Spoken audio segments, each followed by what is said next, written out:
சாமானியன் குரல் தேசியவாதிகளுக்கு எனது பணிவான வணக்கம். அதாவது திரு அண்ணாமலை ஐபிஎஸ் பாஜகவினுடைய மாநில தலைவராக வந்தாலும் வந்தாரு. பாஜக வளர்க்கறது ஒரு பக்கம், இன்னொரு பக்கம் இந்த திமுகவை அப்படியே கண்ணம்மாப்பேட்டைக்கு அனுப்புறத கச்சிதமா பாஜக வளர வளர அது திமுகவும் சேர்ந்து காலி. அதை விட எடப்பாடி சுத்தமாக வாஸ் அவுட் ஆகிட்டே இருக்கார். அதாவது தொடர்ந்து அவருடைய திருப்பணியை அதாவது இந்த நடைபயணத்தை தொடங்கும் போது சொன்னாருங்க, ஏதோ எப்படியோ புரிஞ்சிட்டுன்னு நினைக்கிறேன். மு.க. ஸ்டாலின் அவர்களுக்கு, முதலமைச்சர் மு.க. ஸ்டாலினுக்கு எப்படியோ புரிஞ்சு போச்சு. அதான் சொன்னார், இது பாத யாத்திரை இல்லை பாட யாத்திரைன்னு சொல்லிட்டு நடந்தார். அப்பவும் எனக்கு புரியலை. அப்புறம் திருப்பி ரெண்டாவது அப்படியே யோசித்து பார்க்கும்போது தோணிச்சுது, ஆமாம், திமுகவுக்கு பாடை கட்டும் யாத்திரை, அண்ணாமலை அவர்களுடைய பாத யாத்திரை திமுகவுக்கு பாடை கட்டும் யாத்திரையாக அமைந்துள்ளது அப்படின்னு புரிஞ்சுது. அப்புறம் கொஞ்சம் தூரம் அப்படியே இப்போ கிளைமேக்ஸை நோக்கி இவங்க 27ஆம் தேதி திருப்பூர் மாவட்டத்தில் பல்லடத்தில் இந்த நிறைவு விழா வச்சுருக்காங்க, வெற்றி விழாவாக. அந்த யாத்திரை நெருங்கி இன்னும் 2 நாளையில் அங்கே போய் முடிய போகுது. 2-3 நாளையில் கிட்டத்தட்ட நெருங்கி வந்துட்டோம். நம்ம அந்த நோக்கி போகுது. பார்க்க இப்போ அடுத்து இந்த வெறும் திமுகவுக்கு மட்டும் பாட கட்டலை, எடப்பாடி பழனிசாமி அவர்களுடைய ஈடிஎம்கேக்கும் பாட கட்டிட்டாரு அண்ணாமலை. வெறுமனே திமுகவுக்கு மட்டும் பாட கட்டல, அவர் இங்கேயும் கட்டிட்டாரு. இன்னும் யாரெல்லாம் இன்னும் சிக்கி இந்த காங்கிரஸ் இதெல்லாம் இருக்குமான்னு தெரியல. இன்னும் யாரெல்லாம் அழிய போகிறாங்கன்னு தெரியல. எதுக்கு நான் இதை சொல்கிறேன் அப்படின்னா, சமீபத்தில் ஏற்கனவே கடந்த பல மாதங்களாக பல்வேறு கருத்து கணிப்புகள் வெளியே வரல. பாஜகவுக்கு இரட்டை இலக்கம், குறிப்பாக அந்த பிரசாந்த் கிஷோர்லாம் அதை சொல்லியிருந்தார். இரட்டை இலக்கத்தில் தான் ஆதரவு பெருகிட்டு, அது என்னமோ தடுக்க முடியாது, அவங்க பெரிய அளவில் வளர்ச்சி அடைஞ்சு வந்துட்டு இருக்காங்க அப்படிங்கிறத தமிழகத்தில் அதை அவர் உறுதிப்படுத்திகிட்டே இருந்தார். அப்புறம் வட மாநிலத்தில் உள்ள டைம்ஸ் நவோ இவங்க நடத்தின கருத்து கணிப்பில் 21% பாஜகவுக்கு ஆதரவு தமிழ்நாட்டில் இருக்குன்னு அவங்க பதிவு பண்ணாங்க. அதுக்கு பிறகு இன்னும் பல்வேறு கருத்து கணிப்புலையும் இதே கருத்தெல்லாம் சொல்லிட்டு வந்தாங்க. இப்போ லேட்டஸ்ட்டாக ஒரு கருத்து கணிப்பு, கொங்கு மண்டலத்தில் உள்ள மக்கள் மத்தியில் பாஜக எப்படி வளர்ந்துருக்குங்கிற மாதிரி, இல்லை என் கட்சியினுடைய நிலவரங்கள் எந்தெந்த கட்சிக்கு எவ்வளோ ஆதரவுங்கிற மாதிரி ஒரு கருத்து கணிப்பு எடுத்து வெளியிட்டிருக்காங்க. அதில் பார்த்தீங்கன்னா பாஜகவுக்கு 41% ஆதரவு. அதுதான் ஹையஸ்ட். கொங்கு மண்டலத்தில் அவங்க கொடுத்த கருத்து கணிப்பு 41% பாஜகவுக்கு ஆதரவு, திமுகவுக்கு 37. அதை விட பெரிய அடி யாருக்குன்னா, மரண அடி யாருக்குன்னா திரு எடப்பாடி பழனிசாமி அவர்களுக்கு. அவருக்கு அணி இருக்குது, அவருக்கு அணி தான் அங்கே இருக்குது. தமிழ்நாடு முழுக்கவே அவருக்கு ஒரு அணி, அதிமுகலேருந்து பிரிச்சுட்டு போய் ஒரு அணி வச்சுருக்காருல, அந்த அணி தான். வெளியே அது அதிமுகன்னு சொல்லிட்டு இருக்கீங்க, ஆனால் நம்மளால் அதை ஏற்றுக்க முடியாது. அது இடிஎம்கே. அந்த இடிஎம்கேக்கு எவ்வளோன்னா 12%. கொங்கு மண்டலத்தில் மொத்த தமிழகத்தில் எடுக்கலை. தமிழகத்தில் எடுத்திங்கன்னா பல இடங்களில் 4-3% பேர் வர்றேன். எடப்பாடி அவர்களுக்கு 4%, 3% ஓட்டெல்லாம் வந்துடும். பல்வேறு தமிழகம் முழுக்க இப்போ விரிவாக நீங்கள் நடத்துனீங்கன்னா இதுதான் நடக்கும்.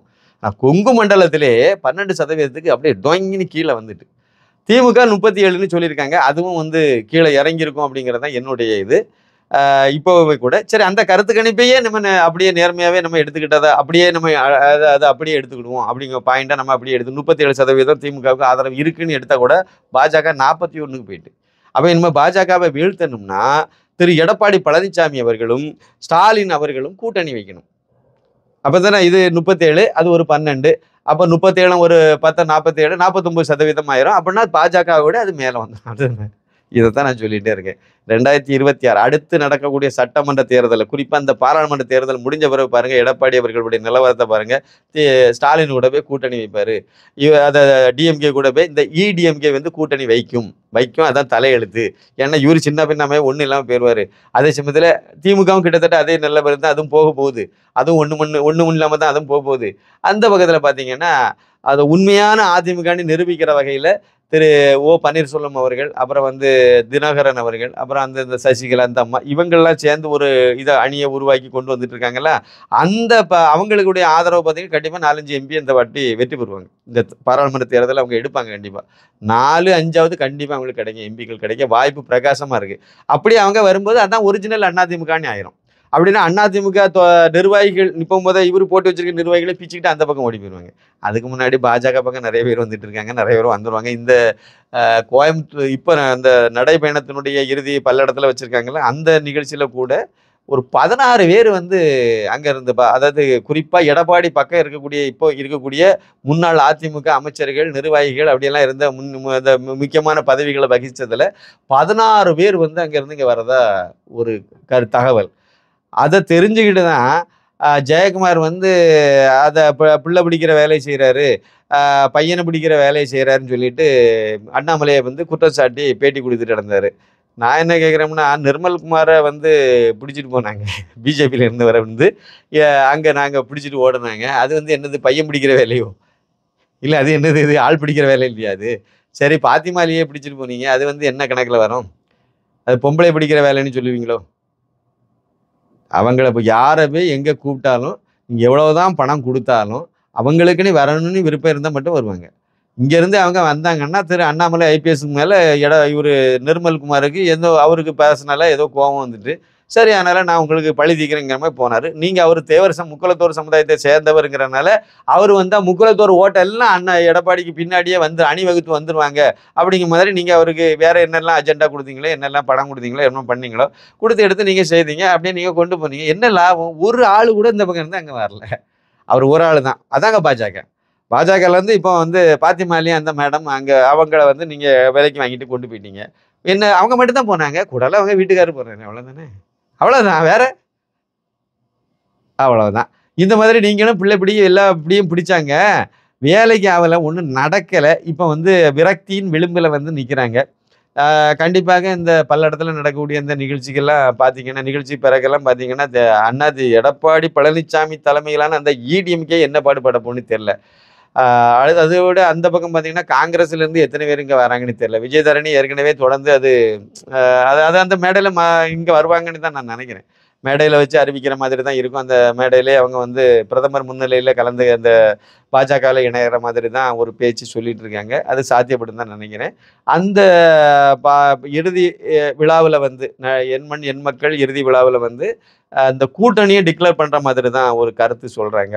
கூட்டணியில் வந்து இந்த தேமுதிக, பாமக, மற்ற கட்சிகள்லாம் ஏசி சண்முகம், அப்புறம் வந்து இவர் ஓ பன்னீர்செல்வம் அவர்கள், அப்புறம் வந்து தினகரன், இவங்க அணி, அப்புறம் வந்து பச்சைமுத்து அதை பாரிவேந்தர் அவங்க தலைமையில் ஐஜேகே, அப்புறம் வந்து ஏசி சண்முகம், அப்புறம் வந்து தேவநாதன் யாதவ், இப்படி இவங்க எல்லாருமே இல்லை. அப்புறம் வந்து கிருஷ்ணசாமி அவர்களும் மேடையில் வந்துருவாருன்னு தான் சொல்கிறாங்க. அப்புறம் வந்து ஜிகே வாசன் அவரும் வந்து மேடையில் இருப்பார் அப்படிங்கிறாங்க. ஜான் பாண்டியன் அவரும் இருப்பாருன்னு சொல்கிறாங்க. இது மாதிரி இவங்க எல்லாம் அந்த மேடையில் வந்து அலங்கரிப்பாங்க அப்படிங்கிற மாதிரி தகவல் சொல்கிறாங்க. வாய்ப்பு நிறையவே இருக்குது. கிட்டத்தட்ட எல்லாம் பேசி முடிச்சுட்டா தான் சொல்கிறாங்க. யாருக்கு எத்தனை தொகுதி, எந்தெந்த தொகுதிகள் அப்படிங்கிறலாம் பேசி ஃபைனலுக்கு வந்துட்டாங்க, முழு ஷேப்புக்கே வந்துட்டாங்க அப்படின்னு தான் தகவல் வந்து இப்போதைக்கு எனக்கு கிடைச்ச தகவல். அந்த மாதிரி தான். எவ்வளவுங்கிறது நமக்கு தெரியாது, எந்தெந்த தொகுதிங்கிறது தெரியாது. ஆனால் மற்ற இதெல்லாம் ஏறக்குறைய முடிச்சுட்டாங்க, பேசி முடிச்சுட்டாங்க. அதனால் இனிமேல் வந்து அந்த கூட்டணி உறுதி செய்யப்பட்டுட்டு இந்த 5 லட்சம் பேர் கலந்து கொள்ளக்கூடிய இந்த எண்மண் எண் மக்கள் வெற்றி விழாவில் வந்து இதெல்லாம் உறுதி செய்து அதில் வெளிப்படையாக அறிவிப்பாங்கங்கிற மாதிரி சொல்கிறாங்க. பார்ப்போம் எது எப்படியோ. கொங்கு மண்டலத்தில் வந்து பாஜக வந்து 41ங்கிறது கம்மின்னு தான் நான் நினைப்பேன். இந்த மாநாட்டுக்கு பிறகு என்ன நடக்கும் கொங்கு மண்டலத்தில்? இன்னமும் எடப்பாடியுடைய ஆதரவு கீழே சரிஞ்சு போயிடும். சரியா? அதே சமயத்தில் திமுகவுக்கு என்ன நடக்கும்? திமுகவுக்கு இன்னும் சரிஞ்சு போயிடும். அதெல்லாம் எங்கே போகும்? பாஜக பக்கத்தில் தான் வரும். அப்போ 41ங்கிறது 51 60 போய் நிற்கிறது தான் வாய்ப்பு.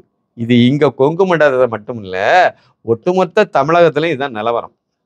அண்ணாமலை அவர்களுடைய வளர்ச்சி, அவருடைய வேகம் அந்த உயரத்தை நோக்கி போயிட்டு இருக்குங்கிறது தான் இன்னைக்கு வந்து தமிழக மக்கள் நம்முடைய மனநிலையாக இருக்குது. நிர்வாகிகள் என்ன வேணாலும் சொல்லிட்டு இருப்பாங்க, என்ன வேணாலும் பண்ணுவாங்க, பேசுவாங்க. ஏன்னா அவங்க நிர்வாகி, கட்சி நிர்வாகியாக இருக்கக்கூடியவங்க, அதான் சொல்லி ஆகணும். இருந்தாலும் நீங்கள் பாருங்கள், அந்த திமுகவினுடைய அந்த சுதி இருக்குது பார்த்தீங்களா? சுதி அப்படி கொஞ்சம் கொஞ்சமாக கீழே இறங்கி வந்துட்டே இருக்கு. திமுகவினுடைய நிர்வாகிகள், விமர்சனம் பண்ணக்கூடியவங்க, இந்த பேச்சாளர்கள், அமைச்சர்கள், மூத்த அமைச்சர்கள், இவங்களுடைய அந்த சுருதியெல்லாம் நீங்கள் மைனூட்டாக கவனிச்சுட்டே வந்தீங்கன்னா, தெளிவாக பார்த்துட்டு வந்தீங்கன்னா உங்களுக்கு நல்லா புரியும். அவங்க இதுக்கு முன்னாடி இருந்த அந்த சுருதி இப்போ இறங்கிட்டு கீழே இறங்கி வந்துகிட்டே இருக்கு. ஏதோ அமைச்சர் பதவி, அது எவ்வளோ நாள் போகணும்னு தெரியாது. அது வரைக்கும் நம்ம இருப்போம். எதுக்கு நம்ம வம்பு தும்பு பண்ண போகிறோம்? எதுக்கு தேவையில்லாமல் அண்ணாமலைகிட்ட போய் வாயை கொடுத்துக்கிட்டு வாங்கி கட்ட போகிறோம்? அதனால் அப்படியே இருக்கிறது வரைக்கும் பொழைப்பை ஓட்டுவோம். இருக்கிற வரைக்கும் கொள்ளையடிப்போம், சம்பாதிக்க தானே அவங்க அதுக்கு பேர் வச்சுருக்காங்க. கொள்ளையடிக்கிறதுக்கு பேர் சம்பாத்தியம். எப்படி வந்துட்டு போயிருங்க, அதை பண்ணுங்கிற அடிப்படையில் தான் போயிட்டு இருக்காங்க. பதவியை தக்க வைக்கிறது எப்படி, காப்பாற்றுறது எப்படி, அதுக்கு என்ன பண்ணணும்? அதுக்கு தேவையில்லாமல் எதையும் வாயை விட்டுட்டு மாட்டிக்க முடியாது. தப்பவே முடியாமல் ஆயிரும். அண்ணாமலைகிட்ட போய் ஏதாவது சிக்கிட்டோம்னா அப்புறம் அவ்வளோதான், முடிஞ்சு போச்சு.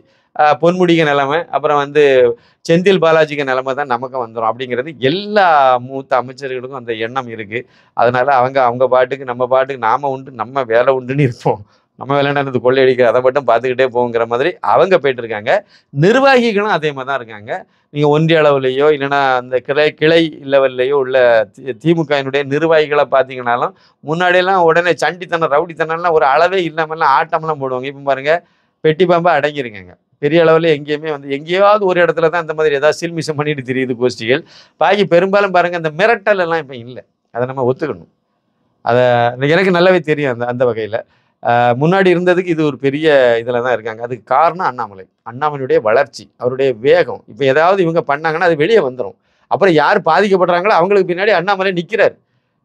அந்த ஒரு இது இருக்குது. அதனால் இந்த மிரட்டல் உருட்டல் அந்த கழித்தல் கூட்டல் எல்லாம் இப்போ வந்து பருப்பு வேகாதுங்கிற மாதிரி வந்ததுனால அவங்களும் ஆஃப் ஆகிட்டு இருக்காங்க.